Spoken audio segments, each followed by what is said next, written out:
Welcome to the podcast that buffs your Hearthstone game. This is Velen's Chosen. Not all who wander are lost.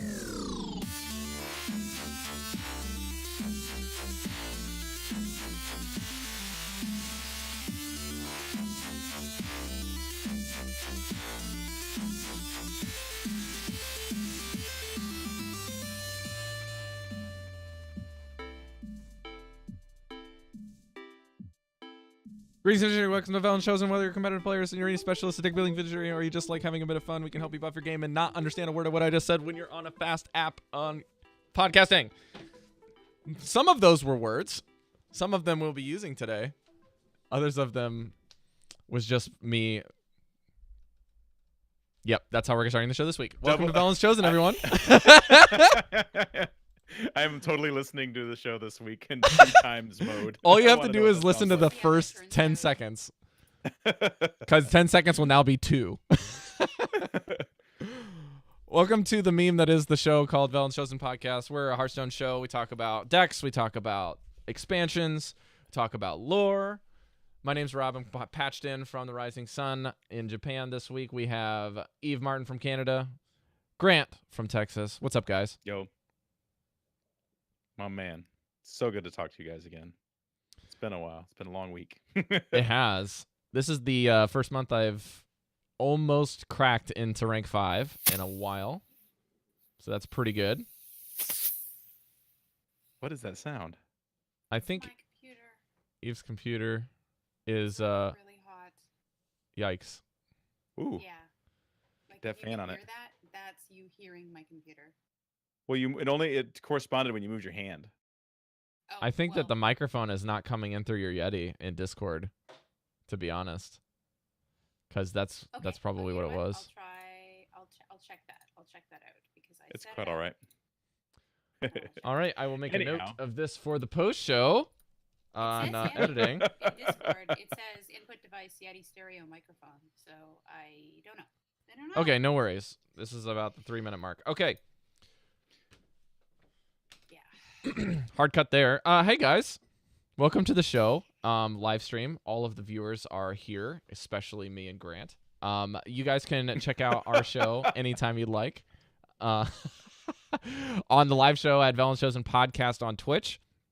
This week we're talking Odd Rogue from Starfruit, Slimsh, and yo boy Freshka. We're going to be talking about this quite a bit today. However, we have a 2-day window, 3-day window for when we're recording until the Puzzle Labs come out. So let's jump right into the news and talk about that and our weeks in Hearthstone together, shall we? Sounds good. All right. Eve, kick us off with the Puzzle Lab overview. I'm so happy that what I hoped would be the case was the case. How I hoped that Puzzle Labs worked is that you don't have to go in with your own cards. Every time they set you up with a scenario where they give you cards and they go, okay, figure out how to use them in the proper way, in the proper order to like figure out the puzzle. So you don't have to go in and build a deck and bring it in and go up against bosses like every other adventure that we've had before. This is a puzzle that you have to figure out, and we'll give you the cards so you know for sure there's a way to do it. You just have to figure out how. You just have to figure out the right order to play your cards and where to put them down. And so that is amazing to me. They had a video that they put out that gave you like a bunch of different examples of the different ways you're going to be able to play. I suggest everybody go and watch it because it looks fascinating. And yeah, it's really exciting. I love this because it's friendly to new players who don't have a huge card collection.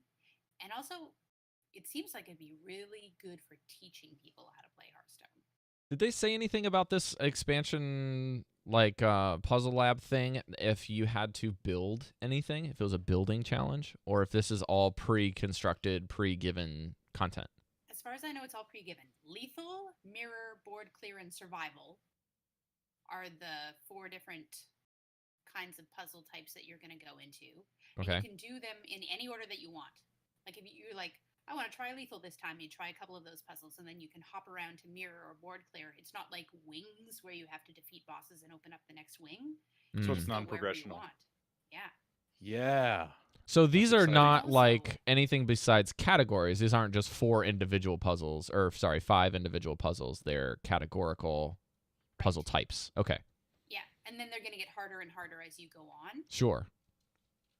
But the best thing that I saw in the little video was there's a refresh button on the side where your end turn button would be. Nice. So Because it's if only you one start turn. to- yes. Ooh. Every challenge is one turn. So if you start it and you put down the cards and you're like, crap, I did something wrong. You immediately press that and it's like rewind, start again, try again. I really hope they have a Halfing Defile puzzle because that's all I want to do with my life. That's all I want. Like those of us who have done like the really hard adventures, the heroic ones, and are just like hitting that try again button every time we don't get our best opening mulligan.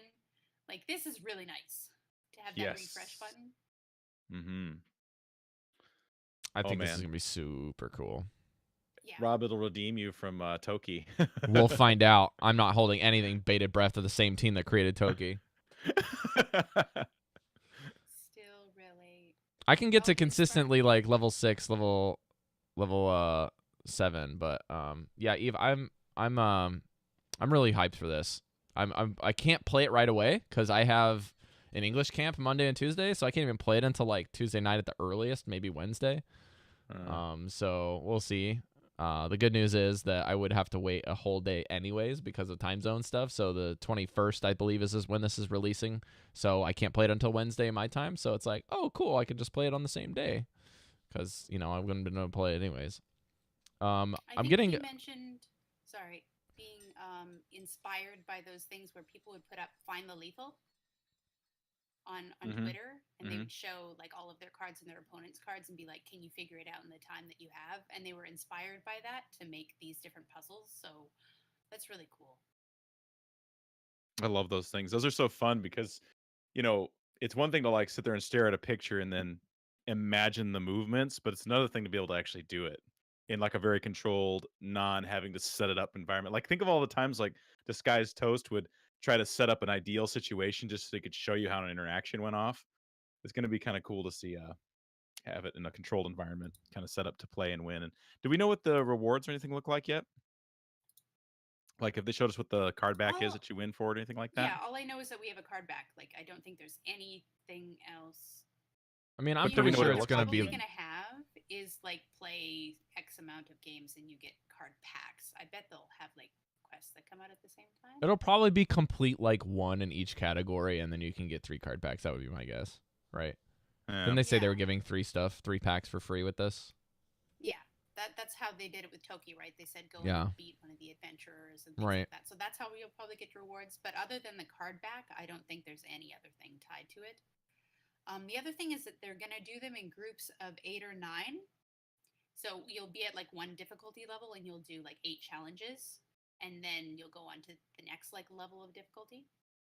And they're super fast, right? Because they're 1 Yeah. turn each. I'm curious as to how many we're gonna get from the sheer volume because it's not like an encounter.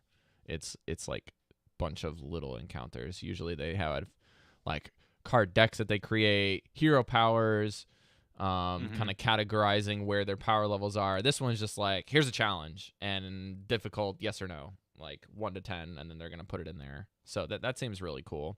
Some other stuff about this here is that you can I don't want to like rehash this too much, but the fact that we can do this at our own pace in any order is actually amazing because we've had everything that we've gotten in Hearthstone has been progression based. Like you cannot go beyond this point unless you've done this. And the only exception was I think when you unlocked like the class challenges back with like Blackrock Mountain and Karazhan and stuff for the class specific cards, you would get them in pairs of 2 and you could choose one of the 2 or one of the 3. That was basically the only thing you could do out of sight or outside of the like ordering. So this is going to be really, really solid for people just picking what they want to play. Isn't Witchwood kind of like non-orderly as well? Like you pick a hunter and then you do it orderly, but you can kind of pick which hunter character you want to.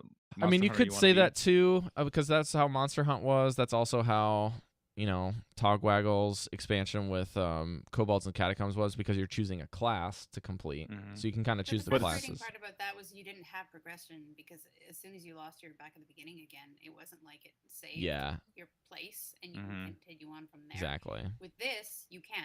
You can stop at any point and you'll be right where you stopped. Right. So that's cool. All right. Yeah. I'm going to turn Should a be few good. things around on the live stream while you guys keep talking. Go ahead. All right. The one other thing that I know is that there will be cards and abilities and stuff that are specific to the Puzzle Labs. Like, you know how they have boss cards that you can't get in game, that the boss plays against you and things like that, and hero powers and stuff. So there's going to be interesting and new stuff that we haven't seen before. Yeah. I'm excited for it. I actually completely forgot that it was happening at all until somebody put it on Twitter and was like, oh yeah, Puzzle Labs is coming up. I was like, I'm actually having so much fun with the meta that I forgot the adventure was coming. I wonder if they're going to have the topsy-turvy thing that Dog had, like the super combo, if that's going to be a part of it. That would be super fun. Oh my god. I hope not. One thing that they haven't answered is whether you're going to have a rope, because you don't usually in adventures, do you? Ooh, I hope so. That would be No, You you didn't. want the You haven't rope? had a rope. You haven't had I a want a rope, and rope. well, maybe there's a time challenge. I don't know. Maybe like one of the things is like you have to do this within the time slot. I mean, I can see why I they wanna wouldn't, be but I feel able like to some of do them it could have it and not all as of them. long as it takes me. Gonna have like people come over and give me advice and be like, hey, take a look at this. What do you think? Okay, I don't let's want a talk rope. about Tavern Brawl, Siam returning. Grant, you want to just do a quick recap of this?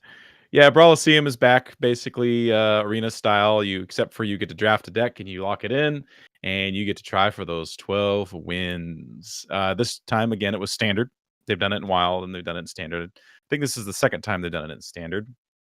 I personally, being on my rogue kick, I just drafted the deck I've been playing on laddered, so drafted an odd rogue and got destroyed 0-2 so badly by two different death rattle decks that I got so mad that I didn't even bother to play my third one. I just coin conceded and then was like, screw this, I don't care, I'd rather ladder.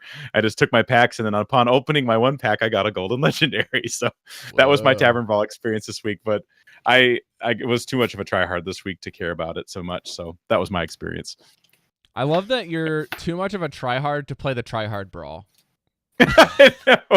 There's an irony in that, I guess. There is some logic in this place, but I can't find it. I was so indifferent to it. Like normally it's like, oh man, I'm really going to work at this. And I thought, well, this is an aggro deck. I guess this is as good a chance as anything. And I just got wrecked by two god draw death rattle decks that just had massive boards, and I just couldn't do anything to it. And I guess I was so salty. I was like, 0-2. Well, maybe I could probably scratch out a couple wins, get some extra gold or whatever. And I'm like, nah, I'm just too ticked off right now. I'm just gonna coin concede this game and call it good. Whatever. It was a druid, and I didn't care. I didn't want to mess with it. So it's what it was. Don't you think Eve, it's did funny? you play it? Don't you think that's Oh, I'm funny sorry. that the Tavern Brawl is like the kind of like the ultimate experience for like the really, really good players, but all of the rewards are like kind of useless to them. It's like, here's a bunch more packs that you just don't need because you just opened 6,000 of them to get to be a pro or get to be really good. And here's a couple I think goldens. the only thing you could give them would be HCT points, right? Yeah, but even then, Interesting. it's like one deck marathon for 12, and even that has the layers of RNG in it that wouldn't help skill. But I feel like Tavern Brawl CM is kind of like at least decently in that direction for helping people get there. A light grind instead of like a heavy monthly thing. But Eve, what did you do with this? I played Odd Rogue and I got up to 4 wins. Nice. Better than me. Yet. I'm not sure if I'm gonna. I might not. But I found out that for some reason it just didn't click with me that this is not something that that you have to pay for. Like, you don't have to pay your gold or you don't have to pay money to get in until the second time. So I don't know where I missed that in the news update that you get a free entry. So I might go do it for the free pack still. Yep. There is one silver lining to my tavern brawls. They gave me 25 gold, so I got rid of that pesky 5 gold that's always hanging out at my gold count that everybody complains about. So Because that's the nobody silver plays lining. arena apparently. You know, I try playing arena, and I always find myself getting so angry at it, like in a kind of way that's like I build the deck and I'll get like 4 wins and then I'll just get tanked or something like that, or things I'm just not good at it. I don't know the arena meta. And I was like, you know what? I'm going to go and watch Shady Bunny or somebody who's good at arena. And I watch them thinking around it and go, I don't have the mind for this. I just don't believe in myself. It's a different mode. Disney lied to me. I don't believe in myself Oh my goodness. enough to do this. I can't do it. So it's just like, I don't want. I'll just go play constructed. I think I'm okay at that. So Okay. we'll All go right. there. Well, Hello, let's go Sirens. ahead and go into what we came here for, which is the rogues. So let's get into the rogue decks, and I'm going to change our live stream while Grant introduces us into the new category. Okay, so I think the meta's been sort of gradually calming down, settling. Doesn't seem quite so Wild West. And shout out to Starlax, who hit Legend this past week with Odd Rogue. He's been playing Odd Rogue a fair amount over the last couple of months, and he's played it at Legend and done pretty well with it. So he hit it, and I got on the super hype train. I was like, you know what, Odd Rogue sounds kind of fun because I'd been just toying around with everything. And so I started playing Odd Rogue, and I thought I'm just going to try and stick with this deck. Come what may. Let's see what we got going on here. So I started playing in it, and what do you know? It seems like a good deck, and I keep playing it, and I've been averaging a pretty darn high win rate. Like at the moment of recording, I think I'm 26-16 with the deck, and so it feels good. I feel like I'm actually climbing at a pretty steady rate. Of course, I've also been seeing a lot of Odd Rogue in the mirror. And so I thought, you know what, I'm going to play this. I've been playing this deck enough. We've been talking about it in the Discord. So why shouldn't we just talk about it? So we'll start out. It's kind of getting settled what needs to be in the rogue list. So we're going to talk about core cards first. In most of the decks, like pretty much across the board, I'm seeing 2 Argent Squires. Great card, right? Can take damage, doesn't die. 2 Cold Bloods. 2 Deadly Poisons. 2 Fireflies, 2 South Sea Deckhands, 2 Blood Knights. Now, Blood Knights. I don't think I've ever talked about Blood Knights being a on core the show card ever. being a core card ever. Now, Eve was using it a couple months back when she was running the Legend up on High Legend, might I add, in Wild, because she was just like Casual top 10. shaking off those. Yeah, God, just casual top 10. And she was shaking off those pesky Paladin Divine Shields, but Blood Knight, 2 of them, no less. It's not even a tech card half the time. 2 of them even. 2 of them even. In an odd deck. and you the even reason just play it right after you play your Argent Squire and Yeah, get you something just that's coin it tough to out. handle like immediately. So that's and that's the thing is like there's a lot of targets for Blood Knight. Mainly, which you'll notice in our core list is 2 Giggling Inventors, arguably the strongest / best card of the entire set because everybody plays it. Because why not? So that's one of those things. Like I've had a game today where I dropped my Giggling Inventors against like a Druid, and then they played their Giggling Inventors, and then I played my Blood Knight and took all the Divine Shields and destroyed them. It's the way games are going these days. Core cards, moving on, are also 2 Hedge Clan Thugs, 2 SI7 Agents, 2 Void Rippers. Now, Void Rippers, not a common card in Odd Rogue until the last couple weeks. It's basically just to help you get through Druid stuff. A lot of times you can use it to find lethal. I found lethal that's the how other I day. use it, yeah. You find lethal because a lot of your cards are 1, 2s, and 3, 4s where they have bigger butts than other classes tend to run, and so it works great. I honestly haven't been running up against that many druids at all in my climb, so I use it mostly when somebody puts down a big taunt that's hard to remove, but its attack is very, very low. Like a So you can grizzly, just Witchwood flip it Grizzly. and, remove it easily. So sometimes just for 1 minion, I Kills throw it out Doomsayers. there. Mhm. Kills Doomsayers, bombs. yes. Yep. It's actually, if you think you're going to play Totems. against a class that's going to want to Totems. put a Doomsayer out early, that card's a good keep in your mulligan because it keeps your tempo up like awesomely doing It that. saves you so much. Like a lot. It does. Having to start your board over again is a rough thing to do with this deck. But anyways, it has 2 Fungal Mancers, 2 Giggling Adventures, which I just mentioned, 2 Vile Spines, and Baku, the Moon Eater. So all of these cards are they're just good cards. You know, they have their function, but like honestly, they're just some of the best cards in the set. Odd Rogue has run a lot of these cards now for weeks and possibly months, with the exception of Giggling because it just got released, Blood Knights, and Void Rippers. Void Rippers have been like fringe tech cards for Odd Rogue. Yeah, I've been playing them for a while, but I can see how other people might not have been. I haven't seen tons of lists with them. I mean, I think people would include them, saying, "Oh yeah, you know, this would be good in this meta based on what I'm seeing," or you know, as just like a hard tech. But that's not what makes it interesting. Yes, we have those couple core cards that give it some shimmer, if you will, but it's what people are running in it to make the decks kind of suit their needs and their purposes. So we've kind of brought 3 decks today. 3 decks. Rob, is there any order you want me to list them in, or does it not Start matter? with Starfruit. Starfruit. Okay. The list I've been playing a lot of, which is the one Starlax took to Legend, is running all the core cards you just heard, but it's running. Let's see here. It's running 1 Mecharoo.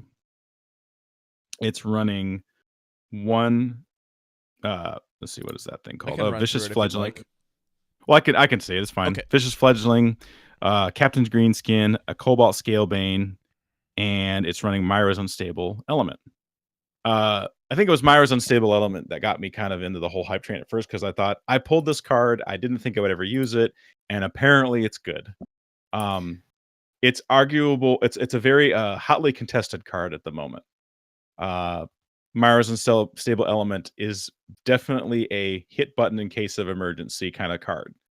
I found it super useful when, like, say you're playing a card where you're getting more towards, like, say, an end game or a late game where the deck really wants to do something late game, or your opponent's deck really wants to do something late game, and you see it coming, you're like, all right, I need to have all my options now. And so you slap that thing down, and then all of a sudden, what do you know? You have your Cold Bloods, your Deadly Poisons, and your South Sea deckhands, and you can just burst them down. Sometimes it gives you the Void Rippers you need. Sometimes it gives you the Blood Knight you need. Sometimes it gives you your Fungal Mancer that you need to stop them from killing you. It's just kind of a super interesting card because you basically have no more options other than whatever you draw, and yet it's good enough to seal the deal on them. At least it has been for me on many occasions. Can I respond? Yeah, go ahead. So I went to bat for this when we first saw the card and Mhm. were deciding whether or not it would be good to put in a deck because, Mhm. yeah, that's what aggro wants is like, I need all my options now, and I thought it would be a great card. But the problem when I play it is that the rest of the deck is so good, I don't actually find a time when I want to play it instead of something that could be better. Like sometimes just dropping the dragon, what was it called again? Cobalt Scalebane? Cobalt Scalebane, yeah. Mhm.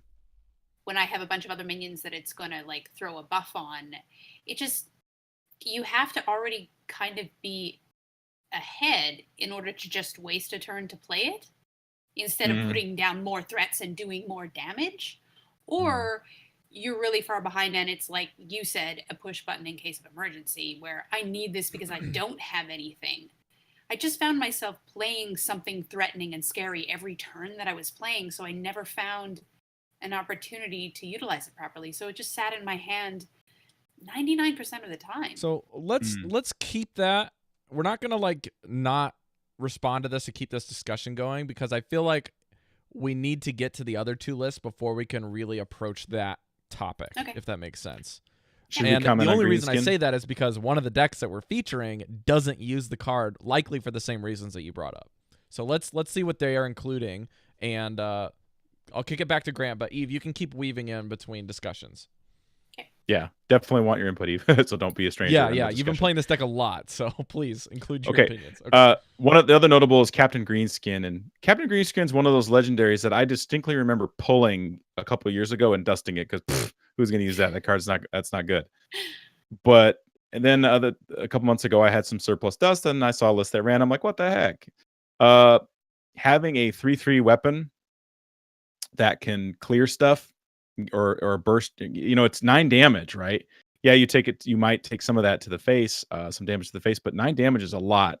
And some people see Greenskin as sort of like a potential swap out for Leroy. Now, more people will have Leroy than Greenskin, of course, but if you have Greenskin, it works really good. And I can testify that you can't leave the opponent. It is a body that you put on the board that your opponent has to deal with because they don't want to get hit in the face with 5 by that time. I've played zoo lists where they clear that thing. They don't leave it there, and you can kind of take care of their minions with the weapons. So it's a good include, but it's not necessary. And I think we'll get to the next list to talk about why it's not necessary. What's coming up next? We have Slimsh's list from the Hearthstone League or whatever that thing's called. I can't remember. He's a top player in the Hearthstone League or whatever that. I can never remember what the league's called. I know that the guy that Hat used to be a major part of it. Like, they didn't used to be the president. Do you remember what the name of the league is, Eve? That they were doing? You're not talking UHL. No, Team Hearth This League. was Team Hearth League. Team Hearth League. That's THL? it. That's it. THL. Yeah. That's it. Yeah. So his list runs all the core cards. Sorry about that. He's like, He's like face palming right now in the chat. Okay. He runs actually 2 Mecharus, which is interesting. He runs 1 Gluttonous Ooze. He runs, let me see here, Leroy and Myra's Unstable Element, but no Greenskin. So this is sort of kind of, I like a lot of things about this list. I've been thinking, why not run Leroy and Myra's, because then you have kind of the options for both because they're only one ofs, right? You could say maybe they're kind of sort of 2 sides of the same coin. You kind of want to do the same things. I don't know. That might be over a stretch. But Gluttonous Ooze is probably the more interesting card because, well, there's a lot of Hunter and there's a lot of Rogue on the ladder. And Gluttonous Ooze, it makes a lot of sense because I'll be honest, I'm happy when a Hunter is not drawing the candle bow. Was that what it's called? Candle shot. So when he doesn't have candle shot, I'm happy. Something they're running as well. Yeah, but the thing about Eagle Horn that doesn't bug me as much is he still takes face damage because if he's clearing minions, that's okay. He's helping my win con. But dang it, candle shot just saves him so much face damage. So getting rid of even that candle shot as a combo, you just don't like seeing ever in any deck you're playing. They use it on my henchman thug, and you just want to go You're like, I could have had 4 damage in your face, and could have had so much damage. What are you doing? You think you're a smart guy taking away the damage? So that card by itself is worth including, and I've been getting to the point where I think I might start subbing some cards out, but I really wanted to stick to Starfruit's list as best as I could. Mage and Warlock also have weapons that they do not want you to be able to get rid of that destroy. Mm-hmm. As soon as I destroyed the Warlock's Minari, Skull of Minari, yeah, he just conceded. Yep. So that's a quick way. And I mean, we're starting to see more Warrior, and they run weapons too. Yeah. So I would say there's enough to justify it, I think. Even Paladin. Ooh. Yeah, absolutely. Eve, since Paladin Warrior runs. is running, if you're not running up against an odd Warrior, which is the one that's, more common, they have that Weapons Project card that gives you a 2/3 and gives them a 2/3. Yes. Playing Gluttonous Ooze follow up with Captain Greenskin is gross. Yes. That's sick. I have done that where they gave me a weapon and I was like, thanks. And thanks, bro. There's yours. I have done that. Then it feels so good too. You're like, free weapon, deal, and armor, thanks. Yeah. It's Yeah. nice. And they're running So, Super Colliders now in Odd Rogue.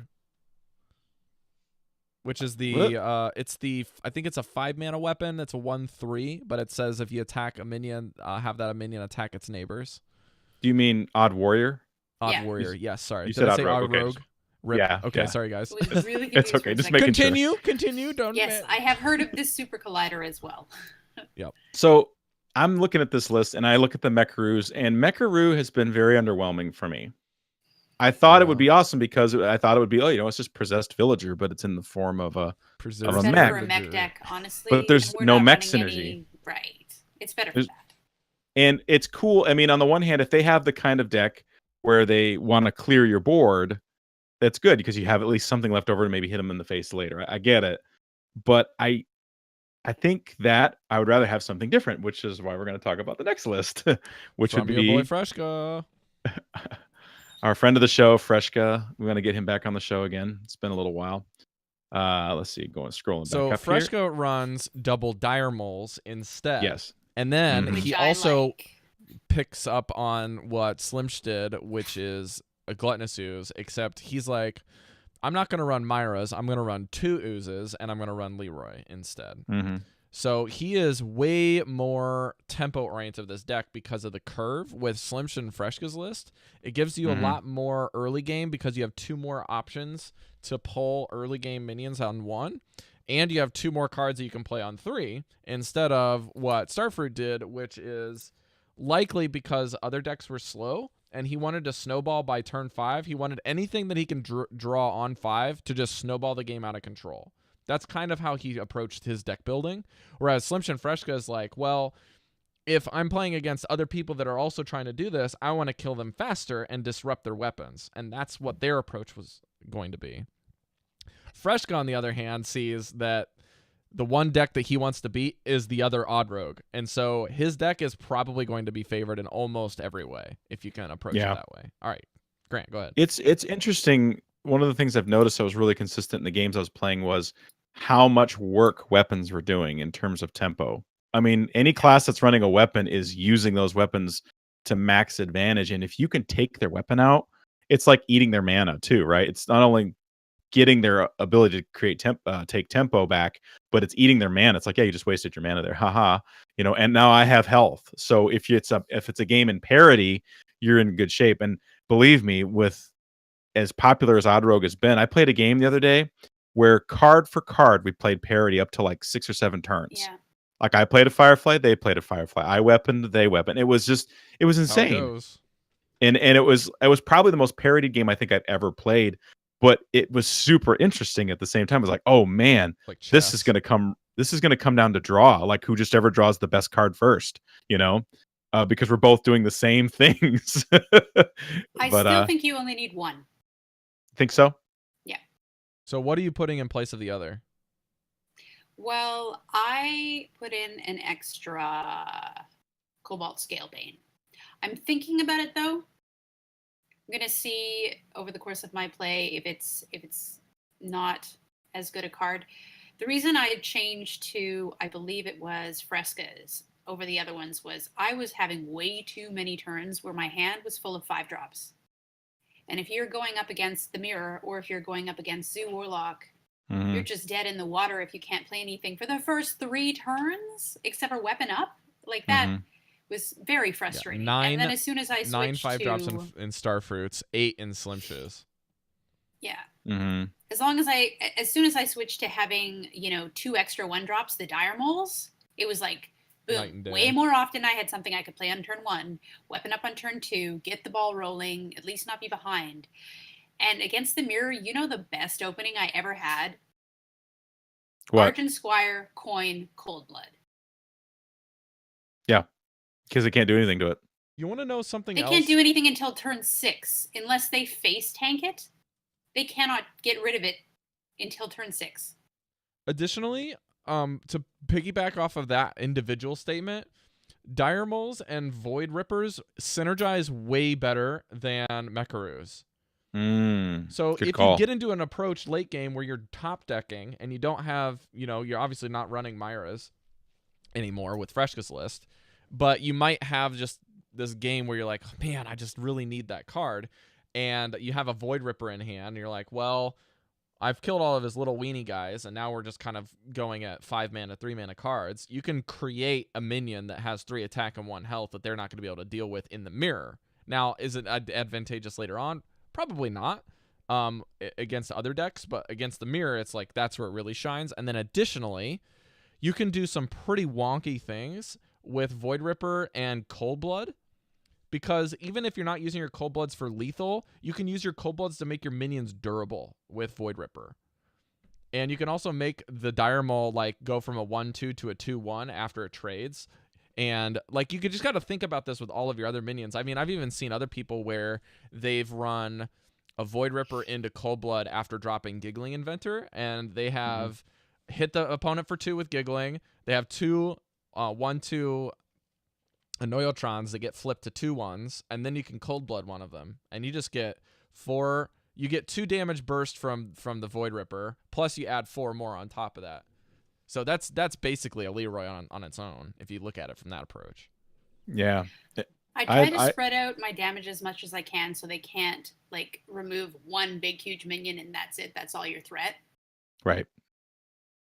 Right. That's one of the tricks to playing this deck is you don't want to give them one option that they have to take care of. They have to think on a couple, like you want to force them to choose. Like the best thing you can have is 2 durable minions that are threats on the field of battle, I guess. Because Because of I'm far. Vilespine.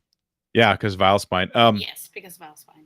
Yeah. And I don't miss Scalebane. I think Scalebane is definitely one of those cards that you have to deal with. If you see it, you have to deal with it, or else you're just going to get rolled. But I don't miss it based on how games tend to go. Like, I agree with you, Eve. Like, you got to have something durable in the early game. Like, my favorite cards are my favorite card for turn 1 is Firefly because it puts another card in my hand. There have been times like when I play Zoo where I will intentionally Firefly coin another Firefly, so that way I can take out stuff and have bodies on the board for maybe the next couple turns to try and deal with what they're putting down. And Dire Mole and the Firefly at the same time would be good so too. Much because I want my coin for coining out my Vilespine on turn 4.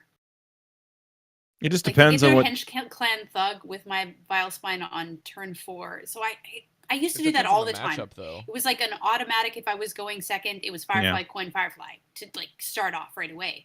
And now I'm like, if I get to my Vilespine and I have nothing to trigger it, and they have a big threat on the board, they're going to hit me in the face with a couple times. So I don't know. I play a bit more cautiously, and that might not be the best decision. It just depends. Like I will keep It depends on what I'm playing, like and what I realize or reasonably assume they can do. Like in the mirror, I keep poisons. I keep deadly poison. You know why? Because then I can just neatly take out their Hench Clan Thug. Yeah. Easy. I can play mine, they'll play theirs, and then I can just kill theirs and just go face with mine. There's all kinds of little neat things you can do. So I will tell you something. I don't like Vicious Fledgling. What about Vicious Fledgling? Is out of all of my decks. It's just too slow. It's too easy to kill, I think, is the problem. Because most of the time with like Hench Clan, it's almost always 4 health. And Fledgling dies so easily, but if it sticks, it just wins the game a lot of times. Yeah. It's one of those things, it's like you play it because it's almost like a soft taunt. They have to do something to get rid of it. They can't not do something about it. I beat a priest today, like they had to leave it alone. And I swung it and only rather run an Iron Fur Grizzly. Like that's what these other guys are doing, because if it has a 3/3 that doesn't read taunt but basically is taunt, it's an Iron Fur Grizzly because it's a 3-mana 3/3 with taunt. I think that's what it ends up being. I think what I'll probably just do is take Starfruit's list and take out the Fledgling and just put in Gluttonous Oozes, because that would be more useful. It's a little more proactive. I think you can do that, and then I don't know. I'm kind of in the camp where I would take Freshkas as the base, and then honestly, I would consider cutting a Fungalmancer. No, Fungalmancer's just too good with giggling, I think. You can cut one of his oozes, I think, safely. I think you can safely just run one Gluttonous Ooze and you're fine. And then you can decide whether you want Leroy Jenkins or whether you want Myra's Unstable Element. Or both. Or Captain Greenskin. See, I'm thinking of running Leroy and Greenskin. That's what I want to do. I want to run 7 5-drops. I think that's the magic number. I think if you're running 5, it's too much. However, I think if you wanted to, you could cut one of the 1-drop minions. Maybe like a Dire Mole. You can cut 1 Dire Mole and just run 1, and then run another 5-mana minion if you want to run 8. But I definitely think more than 8 5-drops is too much. Yeah, if you're seeing like all the Warlock Zoo, then you just need to be able to get out of the gate, and you cannot be hampered by having a hand of 5s. So you really need to guarantee that within the first 2 turns you have a 1-drop. So but Greenskin definitely seems way stronger than people are giving it credit for. Greenskin's good. The reason Greenskin wasn't so good is because, if I may hazard a guess here, was because for the longest time it was not possible in a realistic sense to have a 2 attack weapon. A 2/2 weapon is good for 2, right? And Rogue wasn't able to do that until, let's see, it was Witchwood. Yeah, Witchwood was this set that you could really viably do it. And then all the other weapons from the other classes, you weren't interested in playing Greenskin to add onto your weapons because the other weapons were fine. One more tick on them is no big deal. Yeah. But now you have a Rogue who can have a 3/3 plus a 5/4 body. That's pretty dope, or a 3/2 at worst, And So- it removes all the things that you want to remove, right? Right. Like 3 health is a pretty niche slot for some pretty scary stuff that you Yeah. want to get rid of. So. It takes out Serenite Chain Gangs. It takes out most of Zoo's minions. That just does a lot of totem, work. Whose name I forget in Shaman that gives Manatide you- Totem. Yeah, Manatide. Or the and Flame Tongue Flame Totem. Tongue, yeah. Mm-hmm. Takes out Mana Worm, takes out Northshire Cleric. The more Takes out- we're talking about Greenskin, the more I realize that if Greenskin becomes popular, then you just run double ooze and you cut Greenskin. Because the enemy teams, the enemy rogue list are just going to be running Greenskin, and you're going to get more health back and more value with the weapon you're deleting. Yep. So oozes, I think, might just be better than Greenskin. If you see more rogues, you're going to get more value. You're going to be able to have more staying power with your weapon to remove minions because you have higher health pool. And you can just keep rolling from there. There's also another odd inclusion that I saw a couple people run was Crystallizer. It's a 1/3 that just takes 5 damage and gives you 5 armor. Oh yeah, I know. That just came out, right? It's just a dire mole that's epic. Yeah. But it depends on, like, the Crystallizer's big thing is that it lets you overheal if you want. Because you can take the damage and then you can go from there. So if you have armor, it becomes much worse. But if you have no armor, then it becomes much better. And I think that's a card that Warlocks really like using. And Warlocks really like that one. using. Because it gets their health down without killing them further, if that makes any sense. And it triggers their Spellstone. Right. It triggers their Spellstone and gets them down for Reavers. It so. also triggers a Spellstone for Warrior. Right? No, 'Cause you get Warrior is weapons. It's not armor. Mhm. Okay, Mhm. never mind. Oh, it's weaponing up? Weaponing up So gives you let's- the Spellstone. I think we should talk about Blood Knight a little bit, not because of what it does, but like how to use it. They can't not play their giggling, right? You've got them in a position where they have to play it to live to the next turn, but in their mind, they're like, they're just going to drop a Blood Knight. But they have to do it anyway. It's just beautiful. Yeah. I would say Blood Knight's one of those cards that you just you keep it in your hand and you never mouse over it. You never let them know that you have it in your hand. I don't think you should keep it in your opening mulligan. As tempting as that might be to drop Argent Squire than Blood Knight, I did that one time and then I learned my lesson because I was like, oh, I'm going to get clever. I'm going to have a 6/6 on turn 2. I'm going to do Argent Squire, coin Blood Knight, and I'm going to have all this stuff. And then when they dropped their Giggling Inventor and then did things with it, I couldn't do anything about it and I lost. And I was like, why did I use my Blood Knight so early? What was I thinking? So Right. Blood Knight's better, one of those cards that's better left just you draw into it later on. So I've definitely removed all of the bubbles off my own giggling stuff, though. Like, I have no problem doing that. yeah, I'll do that too.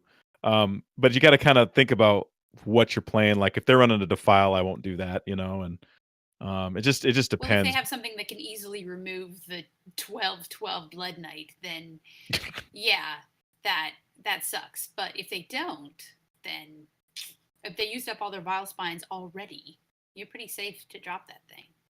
I kind of got surprised today. I don't know why it surprised me, but I haven't been seeing a lot of Spellbreakers. I'm not sure why, but I haven't I've seen been. owls. I've seen the occasional owl. I got Spellbreakered on my 12/12 Blood Knight. I was like, oh yeah, boy, what up now? And he's like, Spellbreaker. And I'm like, dang it. Didn't think of that, Is that I know a there's shaman? I know was there's a Paladin list rolling Warlock. around that runs Oh, the huh. Myra's, or not Myra's, but runs Kangor's Endless Army on prismatic lenses. And the only reason it runs a prismatic lens is just to draw the card rather than to worry about the discount. It's just a tutor card that gets you 2 cards and then make sure that you get the 1 card you're looking for. So I thought that was pretty cool. But maybe I think that list was running double Spellbreaker, if I remember right. Could be. It wasn't a Paladin. It was some kind of Warlock. I think it was a Zoo with a tech in there. That's what I think it Okay. was. But it definitely surprised me. And it's like, oh yeah, Silence is an excellent counter to that. Because it's not a perma 12/12, right? It's only Yeah. because of the circumstances, so it can be silenced. It's still 3/3. But like it's really good because like if they get Ziliax out, nope. Granted, Ziliax very often loses a shield right away because they almost always charge for the health. Right. But if they just put it up because they just want to put a body in the way, it can deal with Sunwalkers because sometimes they get it off Stonehill Defender and they're like, nope, Sunwalker, that's gonna do the job, and then they probably expect you to drop your Blood Knight, but still you don't mind because if that's their play, then you're probably not doing too bad anyways because it's It usually a does one. make it a little scary to drop your Argent Squire on turn 1, though, against the mirror. Yeah, that's something I try not to do, but Yeah. it's The only something. time I do is when it's into Coin Cold Blood, because then at least they'll take 5 damage to the face removing it. Yeah. But yeah, that I have accidentally buffed up my opponent's Blood Knight on like turn 2, and that sucked. If you're really struggling with this deck, you really need to, from what I remember learning the deck when it was in the last meta, is you use your weapon for trades and you go for more total concurrent damage that just keep going. Mm-hmm. Or recurring damage, not concurrent. I think I used the wrong word. Recurring damage. It's pretty normal, but there are times when you just have to ignore their stuff and go face, which is pretty much that's flipping the always switch with an though. aggro But deck. generally in the early game, you got to use your face to preserve the minions so they can stick around for. You basically are using your face to save stuff for Fungomancer, for Void Ripper, for Henge Clan, and then you burst them. Well, Grant might be able to tell me on this point, but sometimes you do trade with the minions and preserve your life total if you're up against a similar aggro deck that is also trying to burn you down as fast, because whoever's going to win first is the one that has the most life. Yeah, a good rule of thumb when you're playing a deck like this is if they are playing the same thing as you, like it's parity or it's a deck that has the same kind of goal, like it's aggro or I'm going to build my board. If it's a board-centric deck, then you usually play for board control. You don't want to because whoever gets board control and sticks for a turn is usually the one who wins, So if you have to trade, like with Zoo is always going to trade your stuff out. They're going to try and control your board because they know if they even sometimes leave one minion alone, that could be the minion that kills them. Right. And so that they need a board because they can do nothing without a board. So you try to go the only thing they can use out of hand. Yeah. Mm-hmm. And sometimes that backfires. So there's a little bit of a cost for that. I mean, I've seen them, soul fire away the thing that they were trying to preserve so that they could do the next step in their turn and, dang it and concede, because it wasn't the way they wanted it to go. But there goes their Doomsayer. But you have to that's where you're like deciding to trade and be masterful about that is really tough because Zoo can just get such a big board so quick. And honestly, if they do whatever, especially with Heal Zoo, they can have a board full of 3/3s in no time, and if they do that, then you just lose. But the way you do is you try to like manage their stuff and try to get in as much face damage as you can without letting them have a board. And that's hard sometimes, and it just doesn't always work. But that's what you do. My South Sea deckhands I use for removal a lot because they only have 1 health. So they're so easily removed by my opponent that I would rather use them to remove something and save my face sometimes. Because it all depends the on Warlock a has lot to of do is factors. drop their demon, and at the end of the turn it'll wipe it with the 1 damage it does to everything, right? So I'm like, okay, I can trade with him now because he's going to die anyway, save my face 2 damage, just kind of weigh that. I like pairing them for removal with Cold Bloods or pairing them with Cold Bloods just for lethal. That's just a lot of damage. Well, it's lethal's just like always a Leroy a good for option. 6. Yeah. Well, All right, this guys. is not. I don't think this deck is easy to play. I don't think, like, if I was to compare it to Zoo, I think Zoo's a lot easier to play because it's a lot more straightforward because you just want to get a wide board as fast as you can and then consider how easily your opponent can remove it. But with this deck, you have to think, all right, which is the best 1-drop to play? Because a lot of times you'll have more than one type of 1-drop. And obviously, like we were talking about, Argent Squire may not be the best 1-drop to play against in a mirror. Do you ever keep a deadly poison? Like sometimes keeping Cold Blood is the best thing to keep in your meta, like Eve was saying, and I've done that. I did that to a Druid the other day. To Argent Squire first turn, let it sit, and then next turn I put another 1-drop down and I Cold Blooded and I just went to face all day long. I hit him for 20 before turn 5, and it was great. But those types of decisions really make you feel uneasy because you're like, this just seems so forward and so I'm just like emptying my hand so quick. This doesn't seem right, but it is, and it can be a lot of times. Like mulliganing with the deck, like a lot of times if I have a Firefly, a Hench Clan Thug, sometimes I'll keep a Fungalmancer because I'll go Firefly, weapon, Hench Clan Thug, weapon, and on turn 4, weapon, probably draw another 1-drop, and then I'll Fungalmancer him, and bada boom, bada bing. You're off to the races. So If I have I a think- good 3 cards, then sometimes I hold on to Vilespine Mhm. because I know at some point they're going to have something that I want to get rid of. And so I've already got my first 3 turns laid out. I might as well hold on to it so I have options if they drop something scary. And it's weird because it's not weird. This is a very proactive deck, and you have to think very many turns ahead all the time. You have to think, all right, I want to do this now. If I do this now, what are they going to likely respond with? Okay, and then how am I going to respond to that? And what's my recourse? Okay, yeah, I'm playing my Giggling Inventor. They'll probably have a Blood Knight. Do I have a response to that? Is there something I can do to get around that? Or can I just plop another Giggling Inventor down, clear theirs, and then just go to face, and they still have to get there's all kinds of things you have to consider, and it's Speaking situational to for that, sure. let's circle all the way back and wrap up discussion with the Myra talk. Because you're planning so far ahead, because you are the initiator and you're constantly having to think and plan, why is this a consideration within the flex spot? Why is Do you Myra's like it, Grant? consider? Is it I one of the like cards it. You really like in it? I like it. I can tell you that the first half of the games in the set that I'd mentioned, my current record, I used it a lot more. I had more occasions for it, I guess. I hadn't drawn it that much recently. It has sat dead in my hand, but that was when I was winning. Yeah. You know what I mean? And it's one of those things, like, I think that the card shines the most when you're playing it knowing that you will be in an emergency situation in a turn or two, if that makes any sense. Yeah. And the bummer part about the card is that you want to play it when you have 10 mana. And as most people know, you don't usually want to be at Or at turn least 10 with an 8. aggro deck. No, hell least no. 8. You don't You wanna just be don't past want to turn be. So that's 7. what's weird about it. That's because I mean, there's been times where it's been Myra.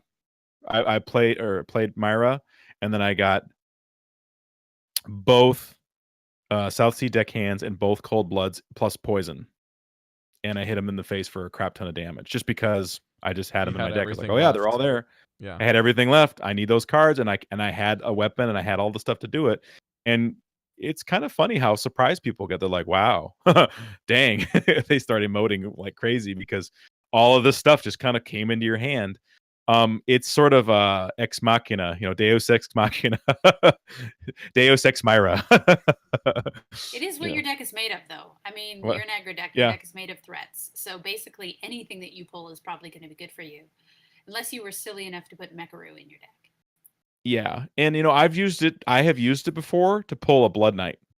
I've done that one too, where it's like, well, I need that Blood Knight now. So, all right, Myra, and I'm gonna drop my Blood Knight, and I just took Yeah. all your stuff, and now you have to deal with what I just put down. Yeah, I don't have any cards deck, but I'm asking the questions now, sir. Yeah, Myra So- planning is like, okay, I need to win the game in 2 turns, and whether or not I play this card or I have options for the next 2 turns, I'm gonna lose in 2 to 3 turns anyways. So if I don't just get everything out and win it now and have all of my options, then that's the logic for including Myra's, is what I was looking for. Well, Probably. and Yeah, that so it's not worth it if you're winning already. not usually. Well, But it's and, also and not categorized as a win more card because that's not when not. you're playing it. Right. Yeah. It's sort It's of an a play if emergency you're card. behind card. Yeah. It falls Yeah. neatly into the quadrant of play if you're behind. Yeah.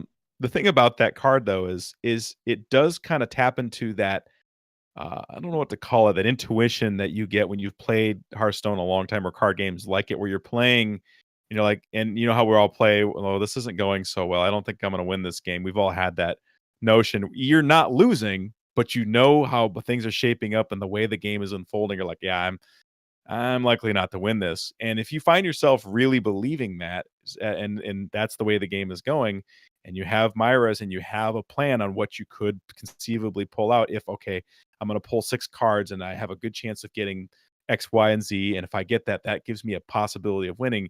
But, you're playing what we call your outs, right? And that's where Myra's, I think, shines the most. But you have to be kind of a little bit of an experienced player to know the metas and know how things tend to go so that you can make a good decision so that it doesn't before it's too late. right. No. It's like I have a feeling, a disturbance in the force. I need to play Myra's unstable element, you know. Let me ask this and see what you guys think about this, because when I'm looking at these deck lists, Myra is included in the 2 decks that have more 5-drops than the other one. So in theory, Myra would fit better in a lower curve list like Freshka's running, where the only 5 card that you're really looking for in that setup would be, Vile Spine to clear something, Leroy to kill someone, Fungalmancer to set up for a durable and a kill you board, or Giggling Vendor for just holding the door. But in my estimation, Myra's is kind of like another option that you can have is like, let's say you have Myra's in your opening and you already have 2 mana 1-drops in your mulligan, and this is before you had a chance to start throwing cards away, you can just bank on running that. Like, let's say you have an Argent Squire, a Dire Mole, or a Firefly. You just run, you have, even if you have the coin, you just run Firefly, you play your weapon, you play your 3-mana card, and on turn 4, you just dump all of your 1-drops. And now you have a ton of pressure, and they might just go through and clear everything. And then you play Myra's, and they spent their whole turn giving up initiative and clearing the board, and you have 10-card resource, right? So now you just finish the game. Nothing too. Well, they're spending their turn reacting to you, and then you're spending your turn instead of taking the curve of initiative because you're end of cards. They're like, well, I'll just clear everything because they have no cards left, and then I'm going to take initiative next turn. I gotta be honest with you, Rob. I don't think you ever play this on turn 5. If you have no cards in hand, you play this on turn 5. Yeah, but you don't ever not have cards in hand on turn 5. If you have 2 cards in hand, you play this on turn 5. It Unless just you have depends. a 5-mana minion. I don't know if I'm playing differently than everyone else out there, but I have lots of cards in my hand all the time. Like That's if you're playing, if you're not drawing all of your 1-drops in a lower curve list. A turn. Yeah, I don't know. I hold some of them sometimes for the combo, right? Because you need something to trigger off your SI7 agent and your Vile Spine and your Cold Blood. So I'm not just playing them because I have them. I'm holding on to them sometimes for the combo to make sure I have something to combo. So I don't know. I found what I mean is that you have to where... plan it. You have to plan it so that you're gonna dump everything, and then maybe you have 1-2 cards left, and then you play Myra's. That's kind of the idea. Yeah. I mean, basically what sounds like you're saying, Rob, is you can take this deck. It's conceivable that this deck can be approached like a red burn deck from Magic, where, all right, I have limited cards. My goal is to just burn you down now. Like, I am going all in or nothing here. And sometimes the way the hand can take shape, just for the same reason that you would keep an Argent Squire and a Cold Blood. That's that strategy. That's what you're doing. You're dumping 2 of your cards on turn 1 or turn in the first 2, or a bunch of your cards in the first 2 turns, because you're going to try and give them an answer. You're going to ask a question that's too hard for them to answer efficiently. Think of it like a debate, right? When you're in a debate, you don't want to give them you ask questions, right? And you postulate ideas, and you don't want to give them little softball ones that they can easily defeat and get points.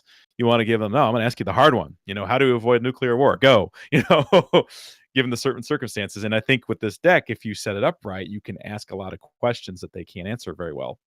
Now, of course, if they do have the answers, well, you just kind of throw your hands up and you just, hit bottom right and you're good. But the problem is that there have been very, very many games where I never drew Myra's at all.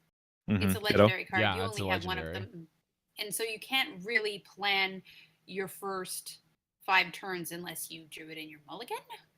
Or you drew that's it what Rob's saying, is like you have it in your hand. That's and I've done that scenario, before. yeah. You play really aggressive if you have it. Of course, it's a great tell to a good player. That's a tell that's what you have. Yeah, but if you're not playing in Legend Ladder, they don't play around it.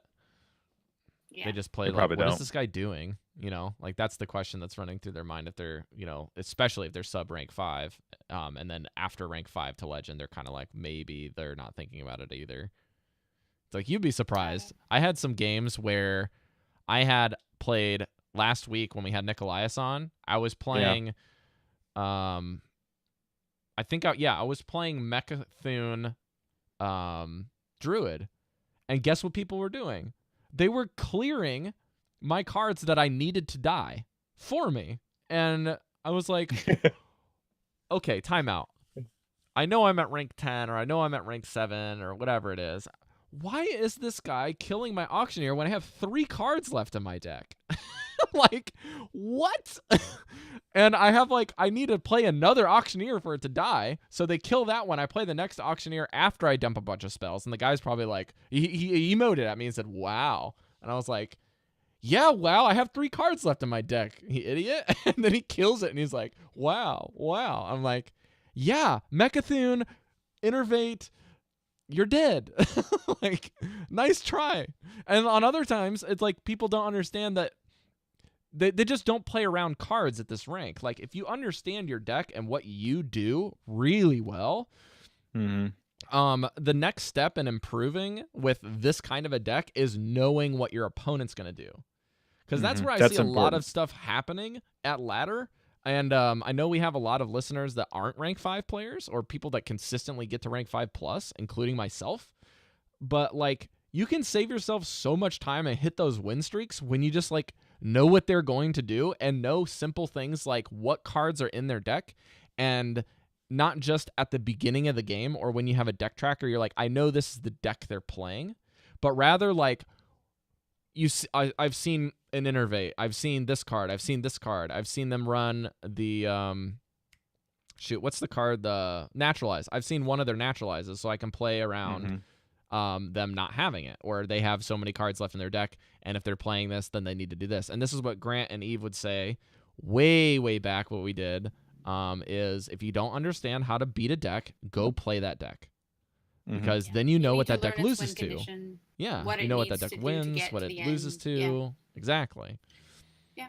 And that's how I like, the best part about playing Malygos Druid and Mechathune Druid in the early expansion days was because their mirror match was everywhere. So I learned the mirror match really well, and then I started getting punched in the face by other stuff that was really fast because I didn't have any experience with it and I didn't know what it was.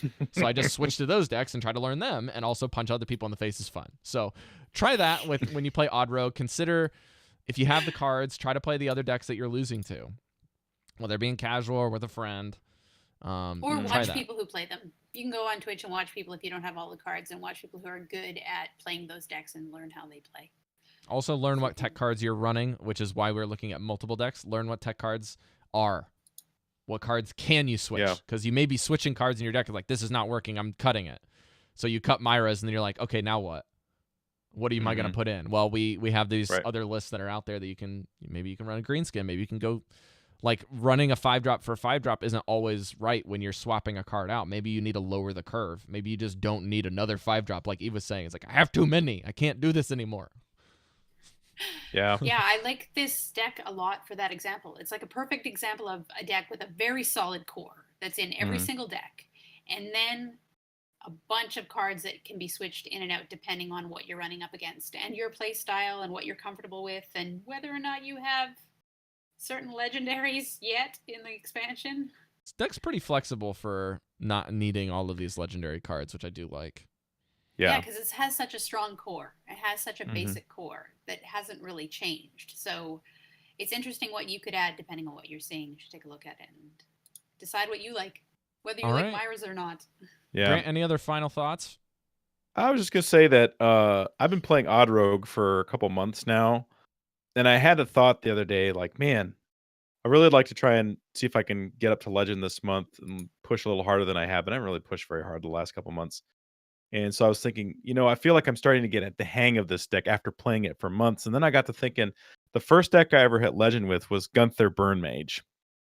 And the first week I ever played Gunther Burn Mage, I sucked at it. Like, I just went very negative win rate at it. It was just not good. I'm like, oh, this deck's no good. And then a couple weeks later, I was like, I'm going to try and get good at this deck.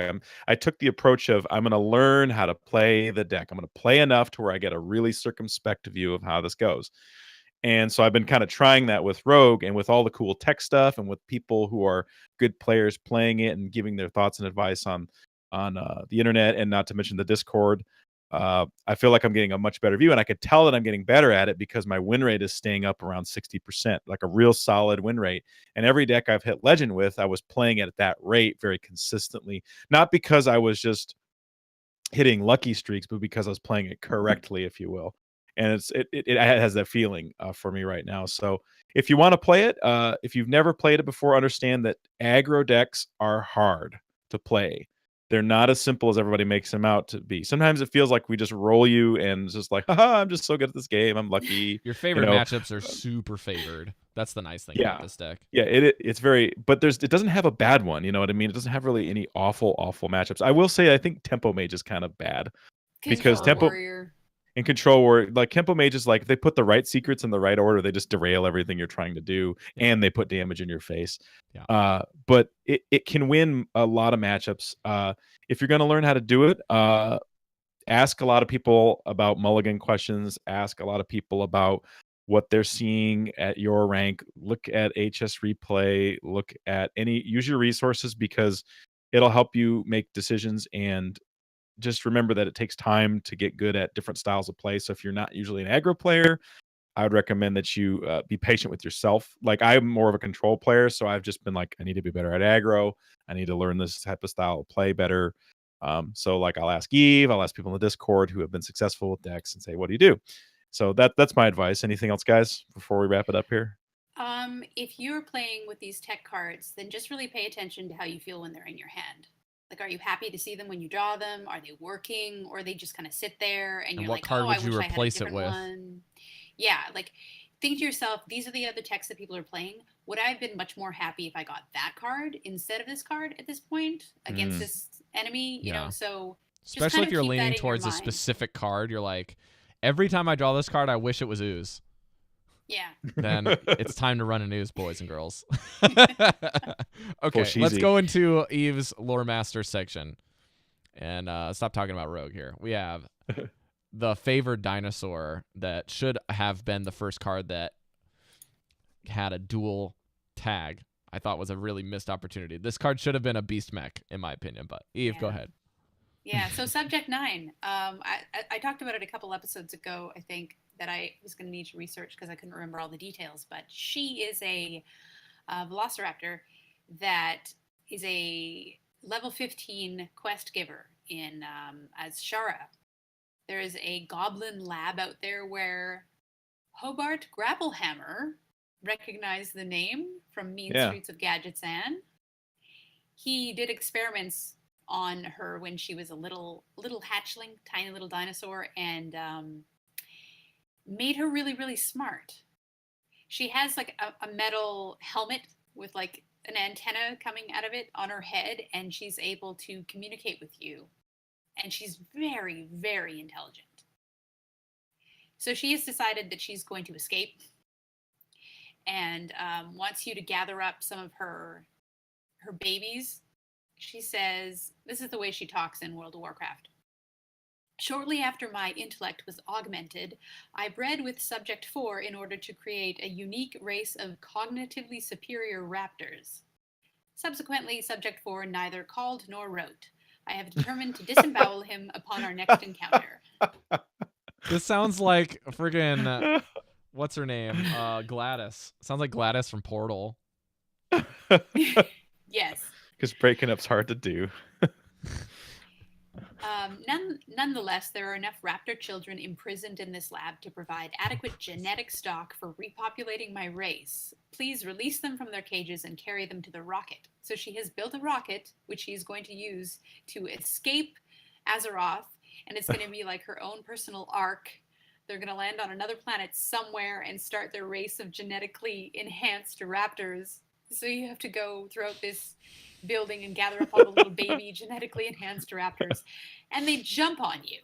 Like, as you gather them, you open up the cage and they just like launch themselves at you and latch themselves onto you, and you carry them back to her. And she does. She blasts away in this rocket, and the rocket is called the SS Placeholder. What? Because they never thought of a name for it. It was just like, at some point we'll put a name in here, so it just says placeholder. Nice. So goofy. You actually get to see her when she's a hatchling in the goblin starting zone. She's just a tiny little raptor that has like a metal thing on her head, and then later, when you reach level 15, you get to see her in this. It's on fire, I believe. That's part of the reason that you were sent to the lab, was that goblins aren't very good at making machines, so they constantly explode and break down, and so you go to put out the fires, and that's how you meet her. And she wants to escape, so you help her. I thought she was amazing. She was such a fun quest giver, and I hope she made it. I have expected like the rocket to shoot off into the sky and then explode up there, which Oh no. would have been horrible. But she's much more intelligent than her creators, so she actually made a working rocket that did not explode in the sky. So I wish her well. Her final words Fairly well, were, Subject 9. "Farewell, Azeroth. I leave behind a world steeped in filth and racked by cataclysm. Let's light this candle." And then gets in it. That's how you want to go out, Yes. ladies and gentlemen. Human, raptor, machine, or all. I'm really glad that they brought Subject 9 back. That's a nice shout out for people who would recognize her. So good. So good. All right, guys. That's going to do it for the show. As I was looking through, we have no new iTunes reviews this week. However, if you would like to do that, please head over. It's a great way to support any creator that is doing a podcast. The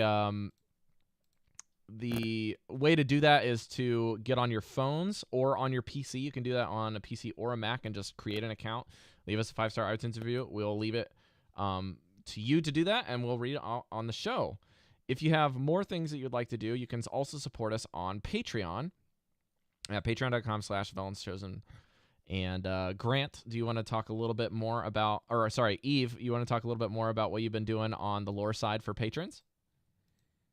Oh, right. I have, let's see, I have an episode of Jaina Pradmore, Lich King, and I think the second part of Gul'dan's story, and maybe even a Ner'zhul in there that the patrons have, and we haven't released out to the wild yet. That's right.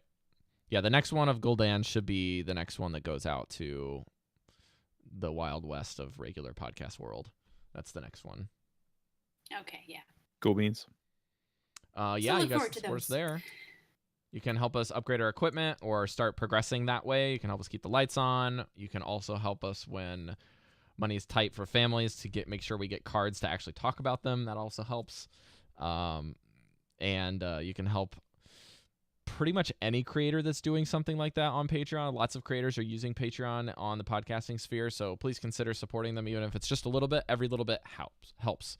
If you guys want to find anything to do with the show, you can head over to VelensChosen.com/links. You can find everything. You can find our Discord community. You can find our Twitter. You can interact with us there. Shout out to Sidisi in the chat, who is the hunter creator, I guess you could say. The guy makes crazy fun hunter decks. I was playing his deck this week. It was really, really fun.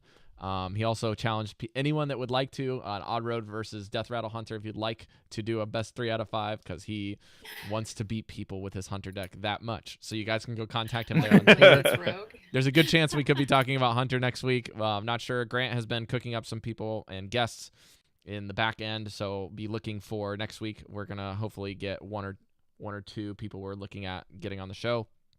And check out Eve's stuff. I'm gonna let her pimp out her other show here. Eve, what's your Knights of Lore show, and tell us about it? Yeah, Knights of Lore is lore for video games, like any video game that you might play. Anything that we're passionate about, we deep dive into the lore and then tell our listeners about it. And this last week, we put out an episode about Destiny 1 and the massive expansion for it, the Taken King. So if you ever want to learn about Destiny lore, the Taken King expansion was basically their Wrath of the Lich King for Destiny. So it was really big, steeped in lore, and a lot of fun to talk to my other co-hosts, Storm Rage from Blizzlet and Daring Alkaline from The Daring Reporter are my other two co-hosts. So Cool. Awesome. a lot of fun recording that. Grant, where can people find you on the interwebs as we wrap up here? On Twitter at WatchmanHS, in game Watchman #1140. Say hi, chat.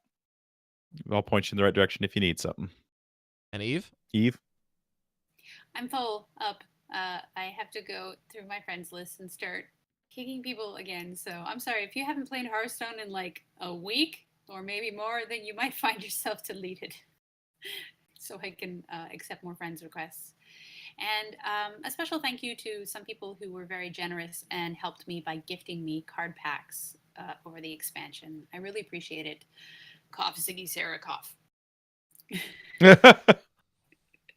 Anonymous donors, man, I tell you. I have been so blessed by this community. I can never get over how just kind and generous people are. So thank you a million to all of you who helped out.